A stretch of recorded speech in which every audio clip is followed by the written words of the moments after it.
आज हम लोग धातु और अधातु के बारे में पढ़ेंगे। ये अध्याय धातु और अधातु। आप लोग जानते हैं कि अभी तक 118 तत्व करीब जा चुके हैं। 118 तत्वों में करीब करीब 2/3 धातु है और बाकी अधातु है ना। तो अब धातु जो है ना, प्रत्येक तत्व में अपना एक गुण होता है, कुछ न कुछ वो गुण रखता है ना। तो अब नहीं बात कि है ना, इन्हीं गुणों के आधार पर तत्वों को 2 वर्गों में बांटा है। तत्वों को 2 भागों में बांटा गया है। एक को बोलते हैं धातु और एक को बोलते हैं अधातु। तत्वों को कितने भाग में बांटा गया है? 2 भाग में बांटा गया है। एक को कहते हैं धातु और दूसरे को कहते हैं अधातु, है ना। लेकिन अब ये इनमें कुछ तत्व ऐसे होते हैं जिनमें धातु और अधातु दोनों के गुण पाए जाते हैं। उन्हें कहा जाता है उपधातु। उन्हें क्या कहा जाता है? उसको कहा जाता है उपधातु। अब ये उपधातु जो है 7 होते हैं। उपधातु कितने होते हैं? 7 होते हैं, है ना। तो अब ये इन्हीं उपधातुओं के द्वारा धातु को, है ना, आवर्त सारणी, है ना, अलग किया गया है। धातु और अधातु। तो अब आवर्त सारणी में बाईं ओर क्या है? वो सब तत्व जो है बाईं ओर वो धातु है और दाईं ओर जो है वो अधातु और गैस, वो अधातु और गैस, है ना। तो ये उपधातु जो होते हैं ये धातु और अधातु, है ना, के मध्यवर्ती होते हैं। ये दोनों के गुणों के मध्यवर्ती होते हैं। अब ये उन उपधातु जो है जैसा ये कौन कौन है देखिए। Boron, silicon, germanium, arsenic, antimony, tellurium और पोलोनियम, ये उपधातु, ये 7 ही उपधातु होते हैं, है ना। अब रही बात के धातु कहते हैं। धातु किसको कहते हैं? तो धातु कहते हैं कि वैसे तत्व जो ऊष्मा और विद्युत के सुचालक होते हैं। ऊष्मा और विद्युत के सुचालक होते हैं, उसे कहा जाता है धातु। और ये अघातवर्ध तथा तन्य होते हैं। अघातवर्ध और तन्य भी होते हैं। अब रही बात कि अघातवर्ध किसे कहते हैं? कि अघातवर्ध वह है जिसको हथौड़े से पीट कर पत्थर बनाया जा सकता है। हथौड़े से पीट कर पत्थर बनाया जा सकता है। जैसे लोहा है, सोना है, चांदी है, इसको पीट कर पत्थर बनाया जाता है। आप लोग देखे होंगे, है ना। तो ये गुण जो होता है अघातवर्ध कहलाता है ना। अब एक होता है तन्यता, तन्य, है ना। तन्य किसको कहते हैं?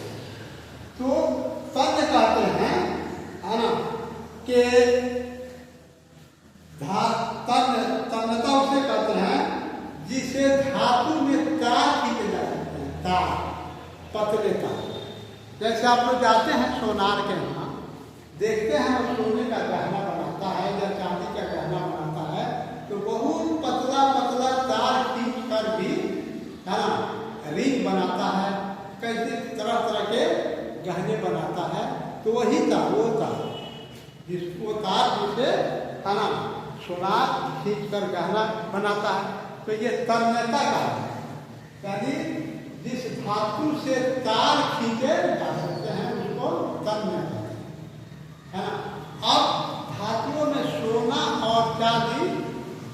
ज्यादा तन्मय होते हैं।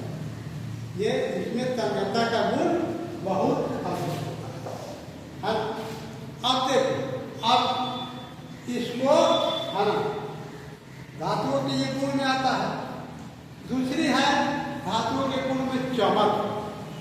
तो धातुओं में एक विशेष प्रकार की चमक, धातुओं में एक विशेष प्रकार की चमक होती है, जिसे धातु के इस गुण को धात्विक चमक कहते हैं।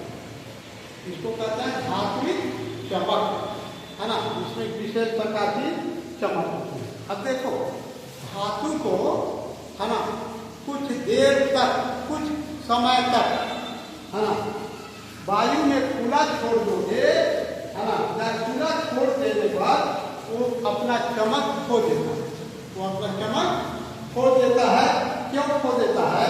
कि ये हवा के अवयव ऑक्सीजन, कार्बन डाइऑक्साइड और जल से अभिक्रिया करके उनके ऑक्साइड, है ना, कार्बोनेट या सल्फाइड बनाता है ना। तो ये सब हम ये आता है कि जब हम ये क्या करता है कि है ना ये हवा के अवयव से मिलकर है ना ये उनके ऑक्साइड, कार्बोनेट, सल्फाइड बना लेता है, जिसकी पतली परत धातुओं की सतह पर जम जाती है ना। इसलिए वो धुंधली दिखाई देती है ना। अब है कठोरता। अब क्या है? कठोरता। तो सभी धातुएं सामान्यतः कठोर होती हैं, सभी धातुएं सामान्यतः कठोर होती हैं, लेकिन इनकी कठोरता जो होते हैं अलग अलग होती है। जैसे लोहा है, एल्युमिनियम है, कॉपर है, ये अत्यंत कठोर होते हैं। जबकि लिथियम है, सोडियम है, पोटासियम है, ये भी धातु है, लेकिन ये मुलायम है। अब ये इतनी मुलायम है कि सोडियम को, पोटासियम को तुम लोग चाकू से भी काट सकते हो। कठोरता का गुण है, लेकिन ये क्या है? ये भी धातु है और मुलायम है, और ये इतनी मुलायम होती है कि इसको तो चाकू से भी काट सकते है ना।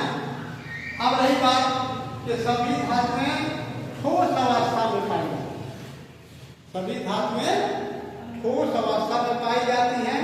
अब अपवाद में एक पारा है, पारा भी धातु है, लेकिन वो द्रव अवस्था में पाया जाता है ना। अब है उष्मीय चालकता। तो अभी मैं बताया कि धातुएं जो है वो उष्मा के, है ना, सुचालक होती है ना। चांदी और कॉपर उष्मा के सबसे अच्छे चालक है ना। और लेड है, पारा है, ये उष्मा के सबसे कम चालक है। तो ये हो जाता है भौतिक। ये सब जो बताए तुमको ये होता है भौतिक। अब हम लोग पढ़ेंगे इसके रासायनिक।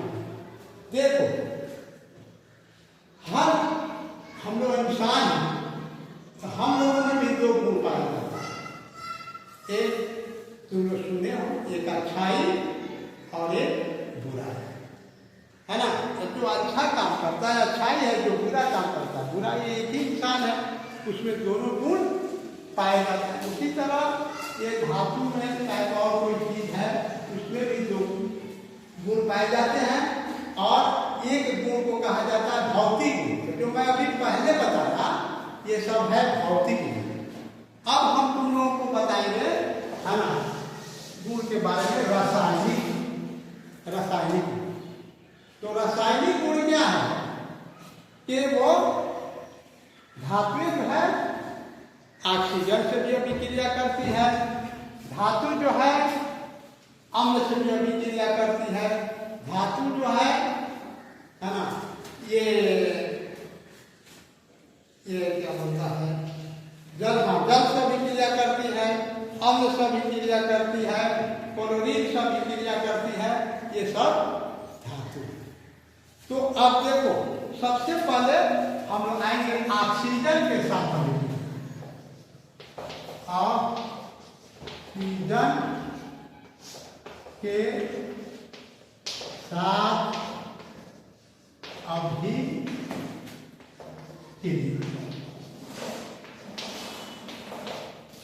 ऑक्सीजन के साथ कोई धातु ले, है ना, मान लो हम लेते हैं Mg, ये धातु है ना। अब ये प्रतिक्रिया ऑक्सीजन का सूत्र होता है, ऑक्सीजन का सूत्र क्या होता है? O2।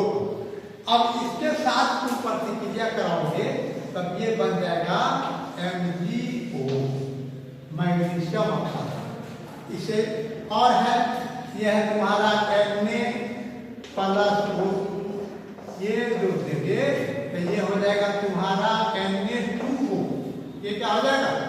Na2। अब ये समीकरण जो तुम देख रहे हो ये असंतुलित है, ये क्या है? असंतुलित, है ना। तो इसको संतुलित कर देना बेहतर होता है, अच्छा होता है। अब देखो असंतुलित क्यों है कि ये Mg+O, ये अभिकारक है, यानी प्रतिक्रिया में जो भाग लेता है उसको अभिकारक बोलते हैं, तो ये अभिकारक है। अब अभिकारक में परमाणुओं की संख्या देखो, तत्वों की संख्या, इधर मैग्नीशियम 1 है और ऑक्सीजन 2 है, यहाँ पर ऑक्सीजन कितना है?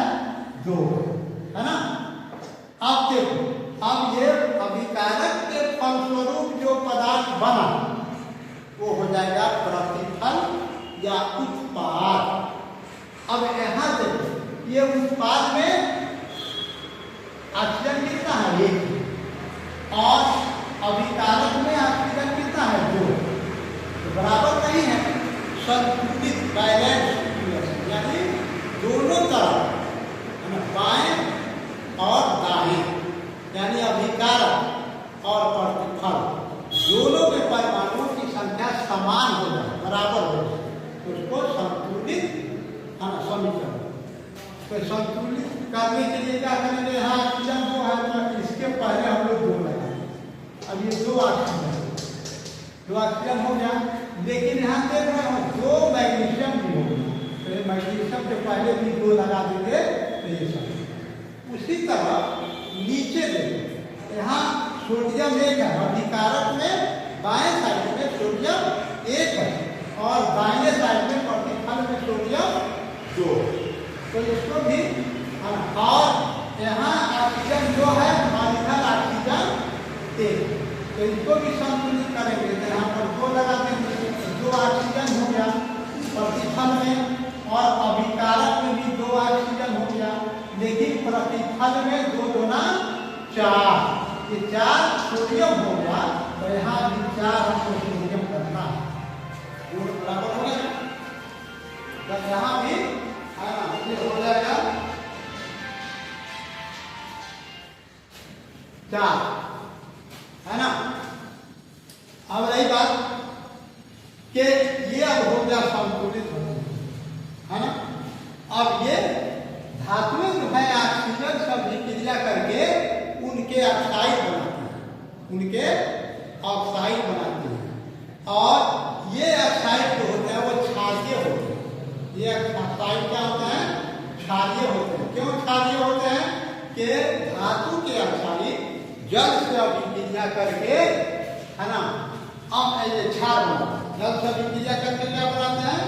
क्षार, है ना, जल में घूमकर ये क्षार बनाते हैं। जैसे अब ये हो जाएगा, है ना, ये मान लो तुम्हारा MgO, इसको जल से अभिक्रिया करते, जल का सूत्र होता है H2, तो MgO धातु के ऑक्साइड हो गया और ये जल से अभिक्रिया किया तो ये बन गया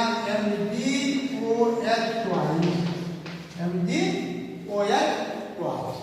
अब ये हो जाएगा क्षार, है ना। अब देखो एक बात समझो, क्षार तो पहचान कैसे करोगे कि कौन क्षार है? तो जिस धातु के अंत में OH रहे उसे क्षार कहते हैं, है ना। ये क्षार की पहचान है ना। कोई भी जैसे देखो CaO प्लस H2, है ना। अब ये हो जाएगा CaOH2, CaOH, ये भी अंत में OH है ना, तो ये क्षार हो गया।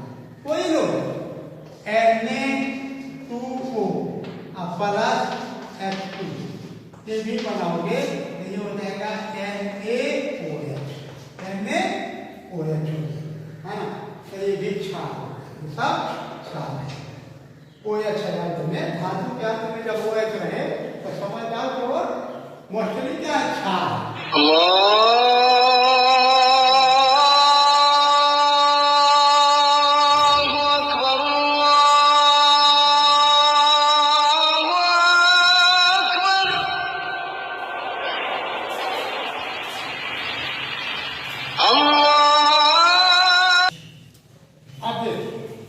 तो ये सब क्या है, क्षार है ना।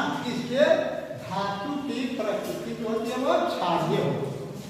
धातु के अक्साइड की प्रकृति क्या होती है, क्षारीय होती है। ये क्षार बन गया है ना। अब देखो, अब कुछ धातुएं ऐसी होती हैं है ना, यानी कुछ धातु के अक्साइड की प्रकृति अम्लीय और क्षारीय दोनों होती है ना। कुछ धातुओं की प्रकृति जो होती है वो अम्लीय और क्षारीय दोनों होती है। ऐसे धातु के ऑक्साइड को कहा जाता है उधर्वी ऑक्साइड। ऐसे धातु के ऑक्साइड को कहा जाता है उधर्वी ऑक्साइड, है ना, उभयधर्मी ऑक्साइड। जैसे एल्युमिनियम, ये Al2O3, इसको बोलते हैं एल्युमिनियम,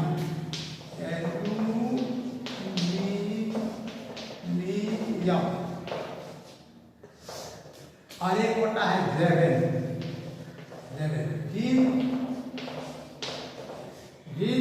ऑक्साइड,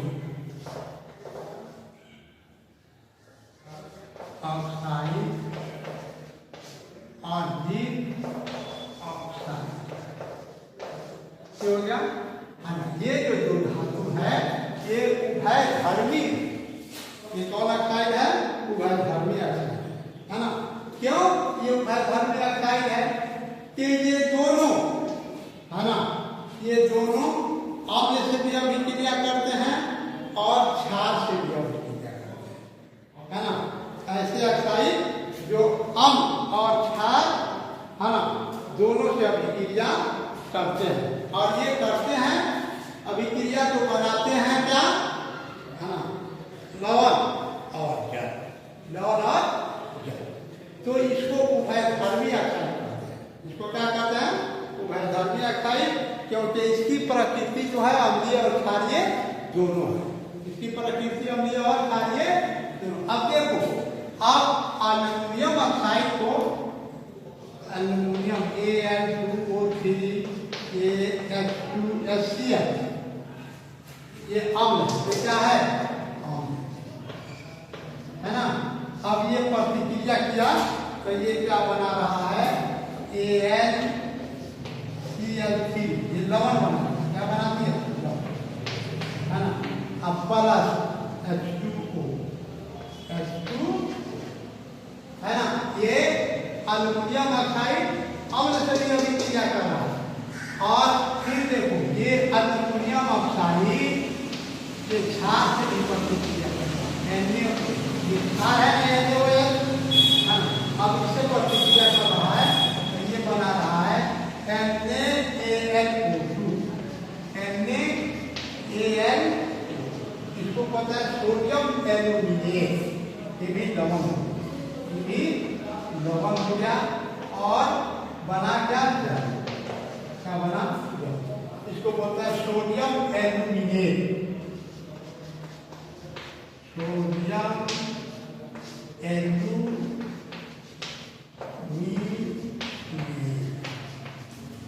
ये सोडियम एल्यूमिनेट।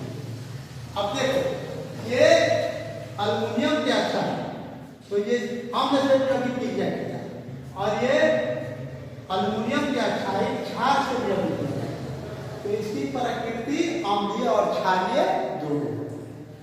ये धातु के ऑक्साइड जो है ये अम्लीय और क्षारीय दोनों होते हैं, तो इनको कहा जाता है उभयधर्मी ऑक्साइड। अब रही बात कि ये Zn को जीत ऑक्साइड, ये जिंक ऑक्साइड अम्ल से भी अभिक्रिया करेगा और क्षार से भी अभिक्रिया करेगा, क्योंकि इनके पहले मैं बता दिया कि इनकी प्रकृति अम्लीय और क्षारीय ऐसे दोनों होते हैं। वैसे धातु के ऑक्साइड जिसकी प्रकृति अम्लीय और क्षारीय दोनों होती है उसको कहा जाता है वर्धनीय ऑक्साइड, है ना। अब जिंक Zn2 प्लस ये हो जाएगा ZnCl2 plus ZnCl2 plus H2। अब फिर से ये अम्ल से अभिक्रिया करेगा। अब फिर यही जिंक ऑक्साइड धातु के ऑक्साइड क्षार से अभिक्रिया करेगा, क्षार है। अब ये प्रतिक्रिया करेगा तो ये बनेगा Na2Zn, है ना। इसको बोलते हैं सोडियम सिलिकेट, इसको बोलते हैं सोडियम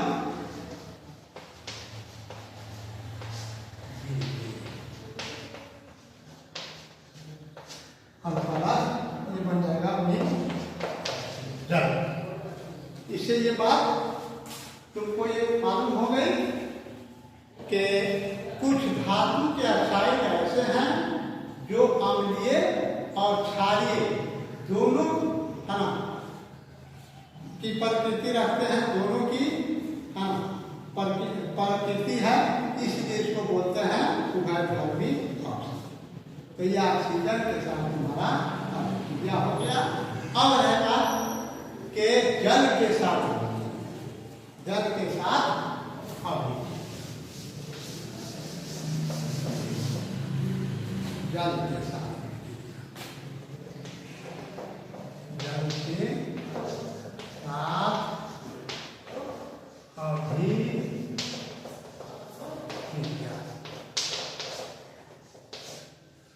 है ना।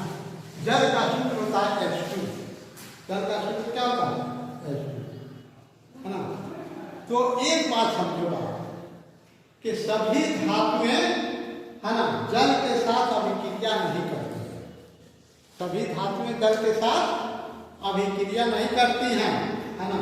अधिक अभिक्रियाशील जो धातु है उसको आगे हम बताएंगे तुमको कि अधिक अभिक्रियाशील जो धातु है वो ठंडे जल के साथ, और कम अभिक्रियाशील धातु जो है वो गर्म जल के साथ अभिक्रिया करते हैं। और कुछ जो धातुएं हैं, है ना, वो भाप से भी अभिक्रिया करती है। जो ठंडा और गर्म जल के साथ अभिक्रिया करती है वो हाइड्रो ऑक्साइड बनाती है। वो क्या बनाते हैं? Hydro oxide. और जो ये भाप के साथ अभिक्रिया करती हैं वो ऑक्साइड बनाती है ना। तो कुछ धातुएं गर्म जल के साथ और कुछ धातुएं ठंडा जल के साथ अभिक्रिया करती हैं। तो गर्म जल के साथ, है ना। अब देखो यहाँ ठंडा जल और गर्म, तो ये पोटासियम है, धातु है, ये ठंडा जल के साथ अभिक्रिया करती है। क्यों? कि ये अधिक अभिक्रियाशील धातु है ना। तो ये जल का सूत्र होगा तुम्हारा ये सूत्र। अब ये ठंडा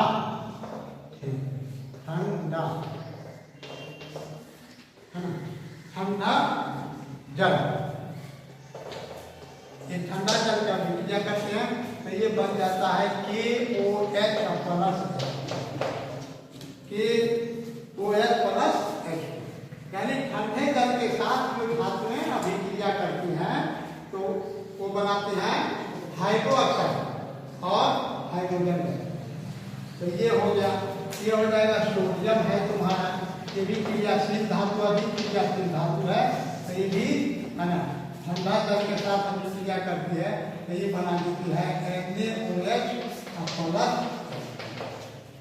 और सब है। ये है, ये भी क्रियाशील धातु, अधिक क्रियाशील, ये भी प्रतिक्रिया करता है ठंडे जल के साथ। तो ये बना देता है CaOH ट्वाइस प्लस, है ना। तो ये ठंडा जल के साथ अभिक्रिया करती है और उनके हाइड्रो ऑक्साइड। उसके बाद अब एलजी मैग्नीशियम ये कम क्रियाशील धातु है ना। अब ये गर्म जल से साफ होगी तो ये भी बनाएगी क्या मैग्नीशियम हाइड्रोक्साइड प्लस, यानी जो धातुएं ठंडा जल या गर्म के साथ अभिक्रिया करती हैं तो बनाते हैं हाइड्रो ऑक्साइड और हाइड्रोजन गैस, तो है ना ये। और जो धातुएं भाप के साथ अभिक्रिया, जो धातुएं भाप के साथ अभिक्रिया करती हैं तो वो क्या बनाती हैं कि है ना धातु के ऑक्साइड बनाते हैं, ये बनाते हैं, ये हाइड्रो ऑक्साइड बनाते हैं। और जो भाप पर अभिक्रिया करते हैं जो धातुएं वो धातु के ऑक्साइड बनाती है, लेकिन उसमें भी हाइड्रोजन निकलता है, हाइड्रोजन गैस निकलता है। जैसे देखो ये Fe प्लस ये भाप के साथ है ना। अब यहाँ पर है ये बना देगा Fe3O4 प्लस, है ना। ये फेसोफेरिक ऑक्साइड, क्या हुआ फेसोफेरिक ऑक्साइड, तो ये भाप के साथ है ना। तो ये बना दिया। इसमें ठंडा जल या गर्म जल के साथ जो अभिक्रिया की है धातु तो बनाया हाइड्रो ऑक्साइड और हाइड्रोजन गैस। लेकिन जो भाप के साथ अभिक्रिया करती हैं तो धातु के ऑक्साइड बनाते हैं, धातु के ऑक्साइड, हाइड्रो ऑक्साइड इसमें नहीं बनेगा, वो बनेगा धातु के ऑक्साइड और हाइड्रोजन गैस निकलेगी, है ना। उसी तरह है ना और सारे हैं जैसे कि जैगन है, प्रतिक्रिया करता है तो ये बना देता है Zn को प्लस, ये हो गया, है ना। तो यही इसमें देखो दोनों सब धातु है जल के साथ अभिक्रिया, लेकिन जो धातुएं ठंडा जल या गर्म जल के साथ अभिक्रिया करती हैं तो बनाती है उनके ऑक्साइड, हाइड्रो ऑक्साइड और हाइड्रोजन गैस। और जो है धातुएं जो है वो भाप के साथ अभिक्रिया करती हैं तो उनके ऑक्साइड बनाती हैं, वो हाइड्रो ऑक्साइड नहीं बनाती बल्कि उनके ऑक्साइड बनाती हैं और हाइड्रोजन गैस निकलती है।